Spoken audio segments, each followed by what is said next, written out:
સ્વચ્છતા હી સેવા દિવસને લઈને રાજ્યભરમાં સફાઈ ઝુંબેશ હાથ ધરાઈ છે। 60 દિવસના સફાઈ અભિયાનને વધુ વેગવંતું બનાવાયું છે। જનજાગૃતિ અને સફાઈ ઝુંબેશના કાર્યક્રમ હાથ ધરાયા છે।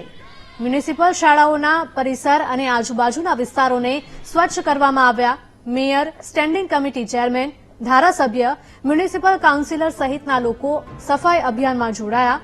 એનજીઓના સહકારથી શહેરમાં વિવિધ શાળાઓ અને તેની આસપાસમાં સફાઈ કરવામાં આવી।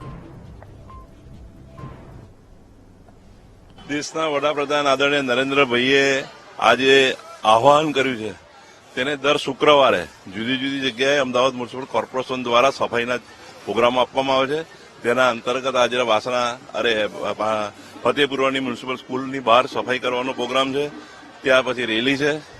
બાળકોને લોકોને સમજાવવાની જરૂર છે કે સફાઈ રહેશે તો તંદુરસ્ત રહેશે અને એ ખૂબ અગત્યની વાત છે। લોકોને પણ મારી વિનંતી છે કે સફાઈ રાખે। આદરણીય વડાપ્રધાને કરેલા આહવાન પર જે સ્વચ્છતા ઝુંબેશ ચાલી રહી છે તેના ભાગરૂપે આજે એલએસબી શાળા નંબર 12 પાલીમાં જે આવેલી છે તેમાં આદરણીય ધારાસભ્ય અમિતભાઈની વડપણ હેઠળ સ્વચ્છતાની શરૂઆત શુક્રવારના કાર્યક્રમ અંતર્ગત સ્વચ્છતાની શરૂઆત કરવામાં આવી છે।